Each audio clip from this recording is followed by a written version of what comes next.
Hi there. You're listening to Hypercast, an ADHD podcast. I'm Melissa, an ADHD coach and advocate. Hi, I'm Brianna, an ADHD coach and soon-to-be therapist. We are here to explore all things ADHD, from unexpected challenges to unique strengths. Join us as we share insights and strategies that empower you to live your best ADHD life. Ready? Let's dive into today's episode.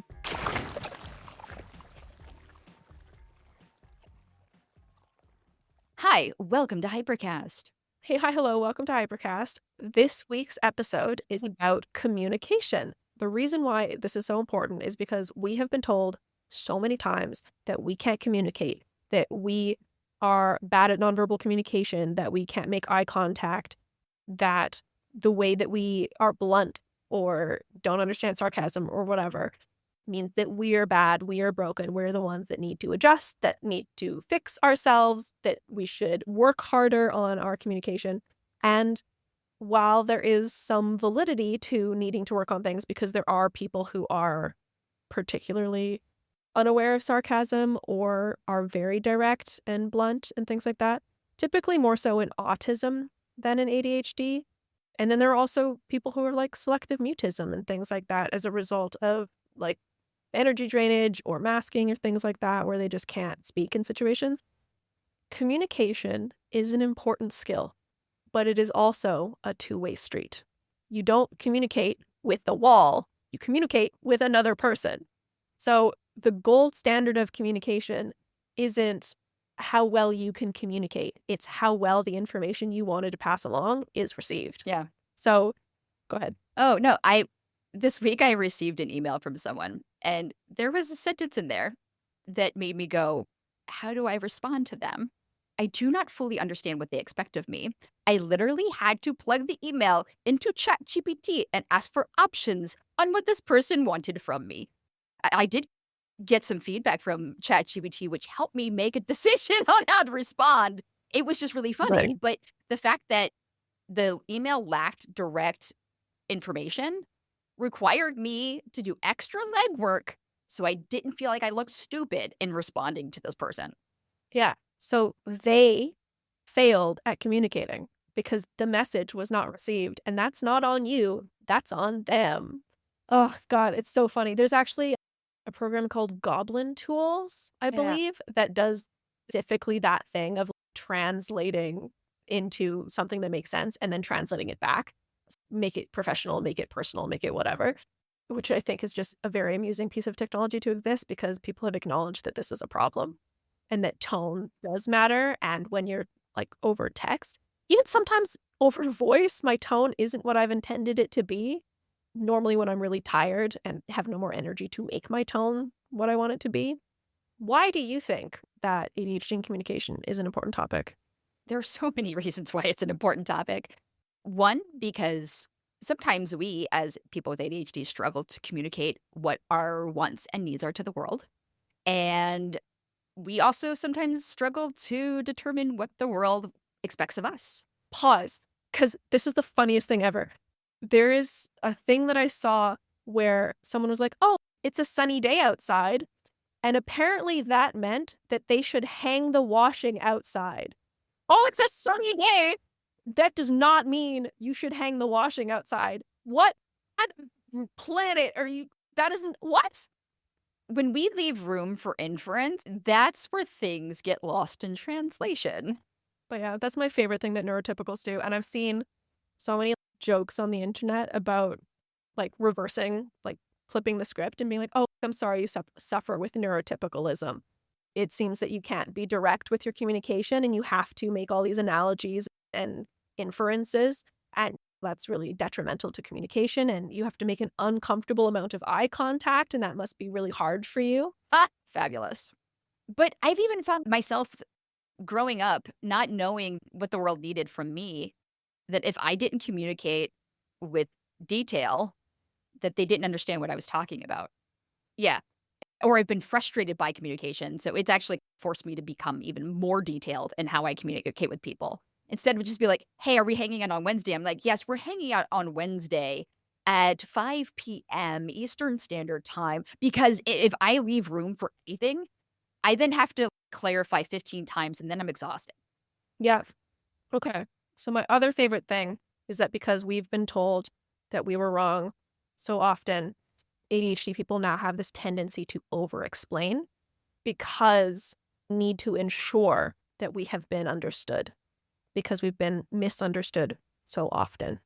I've never experienced that whatsoever. Not a day in my life. That is sarcasm, I can tell. Also, communication is an important skill that we need to learn, but everyone needs to learn it. I lost my train of thought. Basically, it's that the skill is taught only to neurodivergent children as if they're broken, Ah. but it's taught to everyone as a skill that they need. But God, I've given up. My point is lost again. Men also can't communicate. There's been studies to say that it's gendered as well in terms of that. Yeah, science has proven that women are more hyperverbal than men. And And people with ADHD tend to be more hyperverbal as well. yes, so when you mix the gender plus the ADHD, we like to talk a lot. People with ADHD sometimes we're like, our hearing shuts down. We look like we're talking to you, but there's nothing receiving on this end. So many times I'm in a conversation, I have to stop and be like, excuse me, really didn't understand what you just said, or I didn't hear what you said. Can you please go back over it? Yeah. Yeah. Auditory processing issues. There's often a delay. So someone will say something and then we'll say what, and then we'll answer the question before they've had a chance to repeat themselves. That happens to me so often. And it's so funny. Did you not hear me? Were you not listening? No, I was listening. I just didn't process the information correctly. My brain is like, oh, what's that meme? Like my brain is Internet Explorer or something.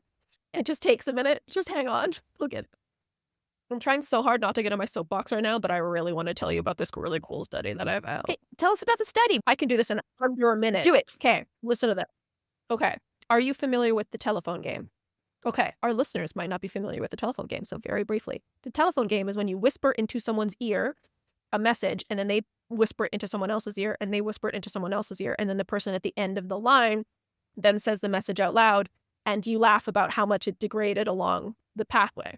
So, you all laugh at the joke of, you said the apple doesn't fall far from the tree, and at the end of it, it says pineapple on pizza is delicious, right? Like somehow this message got completely degraded and it is no longer what it was in the beginning. Very funny. This study tested neurotypical people and neurodivergent people, and they passed the message along the train, and they found that the neurotypical rate of degradation and the neurodivergent rate of degradation when it was passed within their groups was the same. The neurotypical people were not better at having the message degrade or not degrade. It was the same level of degradation. What happened was when it was a neurotypical to neurodivergent to a neurotypical and passed back and forth, that was the highest rate of degradation of the message. So it is not that neurodivergent people are bad at communicating. It is that there is a cross-cultural, because remember, neurodivergence is a culture, a cross-cultural miscommunication that is happening. There is a cross-cultural breakdown of communication that is causing the degradation of messages. Wow. This may be a weird question, but since we're talking about communication as culture, the neurodivergence in your life, do you ever feel that they're more fluent in ADHD or in neurodivergent than other people that you communicate with? Absolutely. I would say that they just get it is a common thing that I have said. They just understand me better, or I don't feel the need to over-explain myself because people with ADHD are very good at pattern recognition. We can jump to the end of a sentence. We know where you're going with your thought. We'll jump in. Oh yeah, that type of communication thing. Like we jump in, we're worse at turn taking, that type of thing. It leads to a more interesting conversation. We can have two conversations at the same time. This duality of we'll jump back and forth to points. We'll circle back more often. Oh, like I wanted to say something about this, like I thought that I had earlier. Whereas with neurotypicals, if you're waiting to take your turn, you'll often hyper focus on your thought, missing the rest of the conversation. And then by the time you get here, now you've jumped back in here and they don't like that. There's some disconnect or breakdown. They're like, why are you talking about that? We've moved past that topic. Whereas with a neurodivergent person, they're like, oh yeah, let's jump back there and then we'll jump back here. And it's just more accepting and understanding. Yeah. And I feel so much less stress, less judgment when I'm having a conversation with a neurodivergent than I do with a neurotypical. I'm married to a neurotypical, and I feel like he's a little fluent in neurodivergent. You can learn language skills and different cultural communication patterns. If you're around it enough, This is true. you get better at it. And on top of that, we also have our own ways of communicating that prevents things from getting lost in translation. Because Absolutely. Go I'm a ahead. verbal processor. So he knows the difference when I'm making a point and you need to listen to me versus I'm just verbally processing. When I'm verbally processing, I may be wandering around, I may be mumbling a bit and maybe comparing different things. But when I want you to pay attention to me, I will stop everything I'm doing. I will look directly in his eyes and I will say the thing. I need you to listen to me right now. This is the thing that I really need from you in this moment. And that's like the no bull. I need this right now. But that's a learned skill Look on at my that part. nonverbal communication.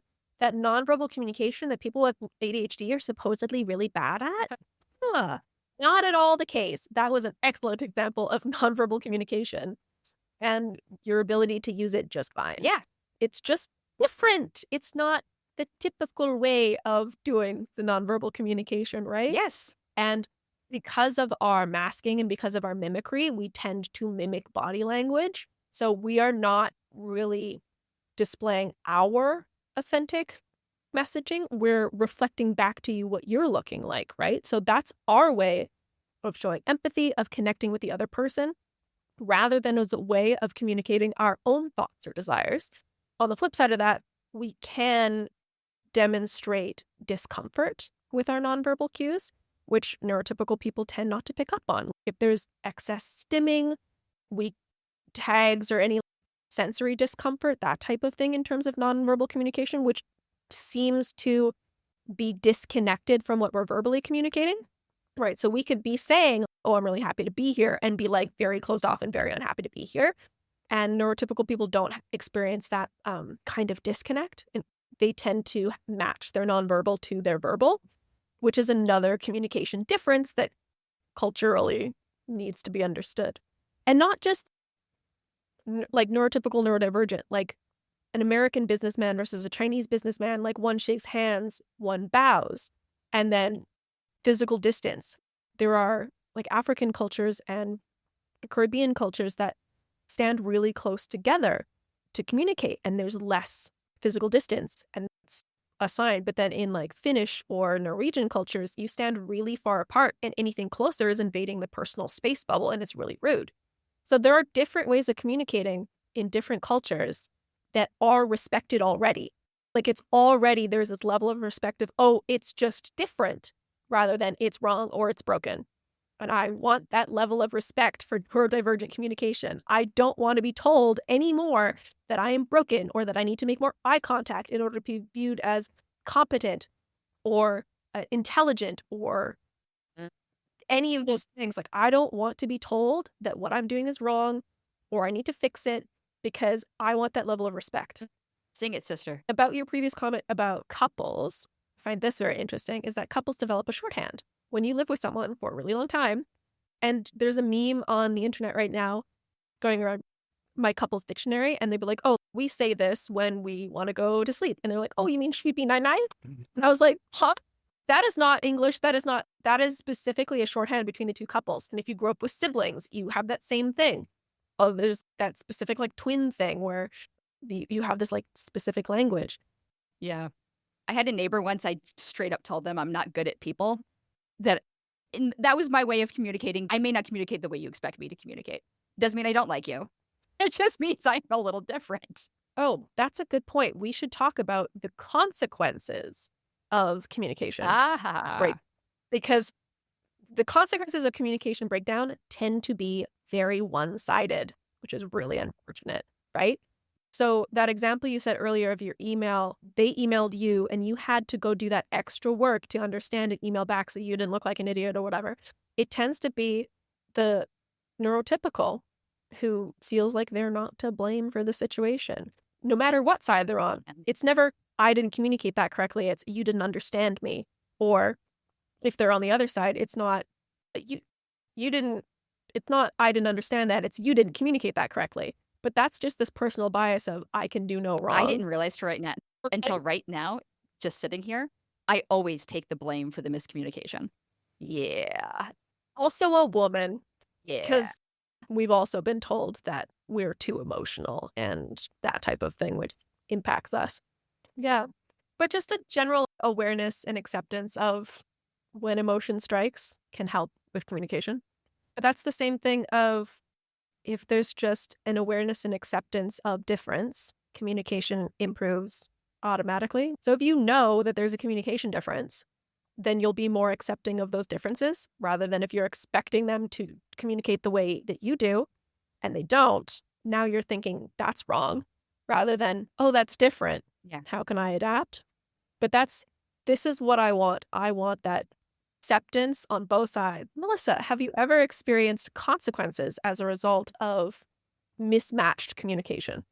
I had some work that was being done by a company in my house, and they said certain things, and I just trusted them on their word and didn't make sure things were, like, really clear, like, explicitly clear, and that cost me 3 times as much money than they originally quoted me because of a miscommunication, and it hurt, and it taught me the lesson that I can't sounds sad, but I really don't ever feel like I can just rest and have trust in certain things without making sure that there's a very explicit communication because otherwise I'm going to lose something in the long run.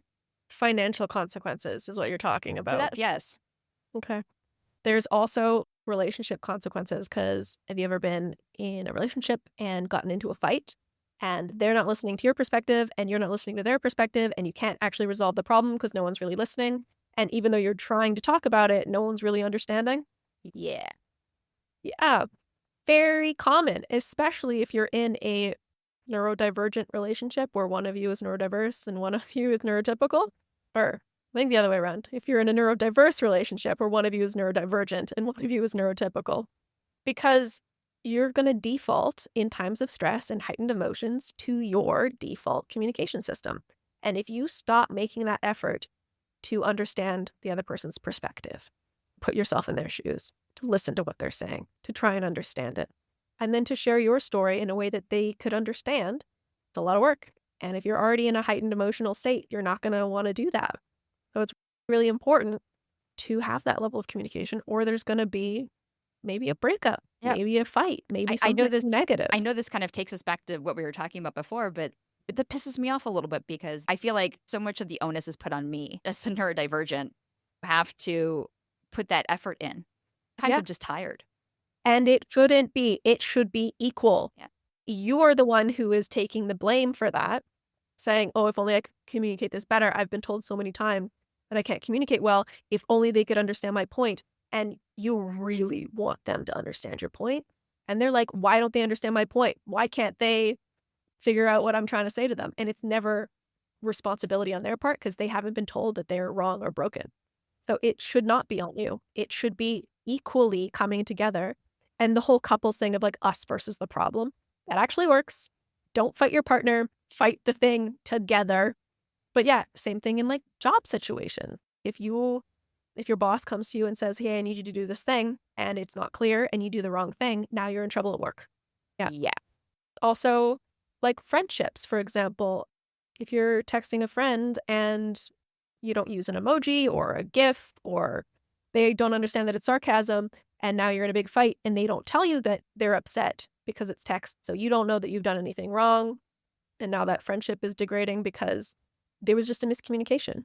Also, if you forget to message back or something like that's a very neurodivergent thing to do. Be like, oh, I forgot about you for a few days. And now they're really hurt and you don't understand that you did anything wrong because you're like, hey, I messaged you when I remembered and you should But be or and the over other the way moon that I around remember. too. If they don't respond to us, then the rejection sensitivity sets in, and then we think that they don't like us as a friend anymore. Yeah. It's a really fun double-edged sword, that one of we often forget to message back, but when people don't message us back, we're like, oh no, they hate us. And we take it very personally. Yeah, communication is Well, very personal. It doesn't matter who you are or what your brain is like. Communication's actually really hard. To get your point across is really hard. We have to work a little bit harder to advocate for ourselves. And I, to this day, almost always take on the role of person at fault because communication is broken down. and it shouldn't be that way Yeah. because communication, it takes two to tango, right? Like they're equally at fault for the fact that there was a miscommunication. Yeah. And it needs to be a collaborative effort to make sure that the communication is received in the way that it was intended. Then what are we missing in our world? Because if if no one's communicating properly and giving good information to really solidify what their personal needs are from somebody else and vice versa, then what do we do about it? Is this an education issue? Is it It's like an everything issue. Yeah, if there was more understanding from neurotypicals that it was a two-way street, that it did require effort on their end, that would immediately just help. Like you said, knowing is half the battle. And then also learning how to communicate. Like communication skills can be taught, they can be learned. One really good example is like a check-in. Be like, hey, did you understand what I said? Or did you get what I meant? Or could you repeat back to me in your own words what I just said? That type of thing. And just getting that check-in, that pause of, oh, did I actually understand what they were saying? Was that actually clear? Because it can help the person who is communicating realize, oh, I didn't communicate that clearly enough. And also help the person receiving that, oh, I didn't actually get their meaning. And then talking about things, if there is a conflict or there is something that's come up, not just ignoring it and being like, hey, you said this, it really hurt me. Did you mean to hurt me? Did you mean to say it like that? Did you mean it in this way? And just clarifying on that end. so not making assumptions Yeah, about what someone's trying to do with their form of communication? exactly. But did you see that it was a two-way street there? The person who delivered the information could ask, hey, did you understand my message the way I intended it? And the person receiving the message was, hey, did you intend to give that message this Yeah. way? Directions. It's not one direction. One And direction is both. anyone could really benefit from this level of communication. We like to send text with 1 or 2 words, and the person on the other end doesn't understand what you necessarily mean. There's no tone, there's no direction, and it can be seen as rude to ask, "Did you interpret the thing I said the way I meant it?" I wish that we could get over that kind of thing in society, that asking for clarity is rude. Oh God, that's what I hate the most. That asking for clarity is seen as a challenge. Yes. Or did you mean it that way? Or I don't understand. And That then you start a yeah, whole fight because the way they take that question, that upsets me so much. Asking for why, asking for further clarification, and they're like upset. That needs to stop. because they feel you're Um, questioning who they are or what their intentions are. but it's not that. We're just trying to get more Yeah. clarification. We're just trying to understand. This type of communication skill would benefit everyone. Everyone needs to learn to communicate better. It would solve, even just in neurotypical, it would solve so many issues with relationships and jobs and communication and everything. But between us, it would really improve because there's this cross-cultural communication breakdown. The reason it is so important for people with ADHD is because we are disproportionately negatively affected by it. So let me go on a little bit of a soapbox here about my research because this is my master's thesis. My study was basically that when these miscommunications, they disproportionately occur in when neurodivergent people are involved. So more miscommunication happens around us because the world is built for neurotypicals. The workplace is built for neurotypicals and communication is built for neurotypicals. So when a neurodivergent pops in, they're like, hey, I do it differently. We're going to experience more miscommunication as a result. As a result of that more miscommunication, we are also more emotionally impacted by it, right? So if there is a miscommunication, the neurotypical person will not be as harmed by that miscommunication as the neurodivergent person.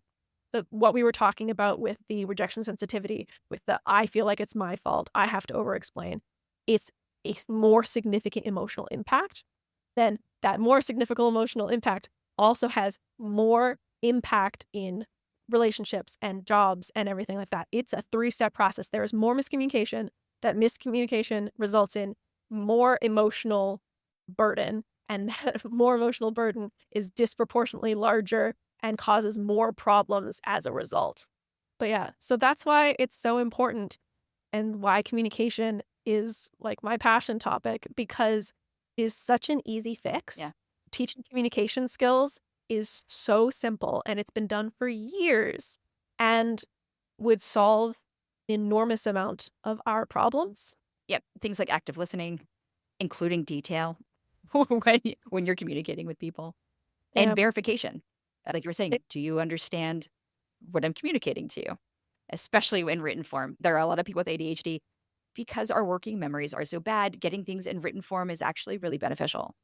It's another weird dichotomy in that I also need things in written form. Like I cannot process like multi-step directions verbally, but also I find verbal processing really helpful. So I need to say things out loud and understand things out loud and be explained things out loud, but I need that written format to refer back to Yeah. trigger the memory and the thought. Yeah. So we need both. Both. Ta-da. Have you ever been in a situation where someone has said, "Oh, we're all grabbing lunch," and you're like, "Oh, okay, have fun," and that kind of implied "would you like to come" isn't clear, and therefore we feel left out of social situations because, and then they're upset with us on the other end because you didn't come. They invited you in quotations and you didn't want to go or whatever. But to you, it was like they're just bragging about them going out with a bunch of friends and you're not invited. And that seems really rude or whatever. So I talk about this vampiric invitation Mhm. because like vampires can't cross the threshold until you've invited them in. So I need that very specific, hey, we're all going out to lunch. Would you like to come? There can't be any like implied meaning because otherwise I'm going to be hurt. You're going to be hurt. We're not going to have the opportunity to build our friendship because of a simple miscommunication. Because if I were to ask, are you implying that I should come with you? The risk factor of me being very embarrassed by that and further affecting the relationship could be Mhm. there. Yeah. With my friends, my neurodivergent friends obviously just automatically do that. But my neurotypical friends, I've had this conversation with them. I've literally said, hey, I am, I just don't understand when you imply something like if you say, hey, I'm going someplace, I will never understand that was an invite. I can, but it's more work for me. And it would be easier if you would just ask a question, like state your meaning clearly. So in my friendships, I've asked for that as an accommodation. I'll say, I'd be like, hey, if you're going to invite me someplace, just make it really clear that you want me to be there. And I'd be more than happy to go or to say yay or nay based on my schedule. But I need you to make it very clear that you want me to be there, not that you're just having an event. Yeah. And then it is such a simple thing that they've all done it and it's been integrated. And now they've integrated into all of their conversations, not just with me, because that level of clarity is reassuring, Yeah. is helpful, is like affirming of the relationship and that you want them there. That's just a nice feeling. So instead of, hey, we're having a birthday party for Johnny, you, as the neurodivergent, may think, great, you're having a birthday party for Johnny. But instead, what would be better is, we're having a birthday party for Johnny. Would you like to help us plan it? Or would you like to join us on Saturday? And so that's one of the things you can do. If you know that you struggle in a certain area, the neurotypicals who can't communicate correctly, ask for them, change it, explain why you need that change. And if they like you, they're going to do it. It might take a little bit of practice. It might not be every time, but eventually it'll just settle in Yeah. as a way of communicating, as an improved way of communicating for everyone, not just neurodivergent people. But again, neurodivergent people feel more hurt as a result of that miscommunication. So it does fit us more to fix it, which is why we've had more of the burden of fixing And it, there's some history there too, because a lot of us as neurodivergent children, we have a harder time making friends. And so just because someone was having a birthday party did not absolutely mean that we were invited. So may not automatically assume that someone wants us to come to their event. Yeah, exactly. But yeah, so communication is super important. It is not our fault. It is both people's responsibility in this little communication thing to ensure that the communication is happening in a way that works for both people. It is not only on you. There are things you can do. You can practice, you can ask for what you need. Yeah, especially in like jobs and things where there's actual real life consequences or relationships where there's actual real life consequences. There are things that you can ask for in terms of communication that will improve your life. Well, thank you for joining us today. Join us next week when we talk about the ADHD tax. Okay. Bye. Bye bye. Thanks for joining us on this episode of Hypercast. If you've enjoyed today's episode and want to stay connected, be sure to rate and subscribe. And check out the show notes for links to our social media and websites. Whether you're seeking practical tips, heartfelt stories, or just a sense of community, Hypercast is here for you. Remember, you're not alone in your ADHD journey. Together, we can navigate the highs and lows with courage and compassion. So until next time, take care, stay curious, and keep embracing your unique neurodiversity. Catch you on the next episode of Hypercast.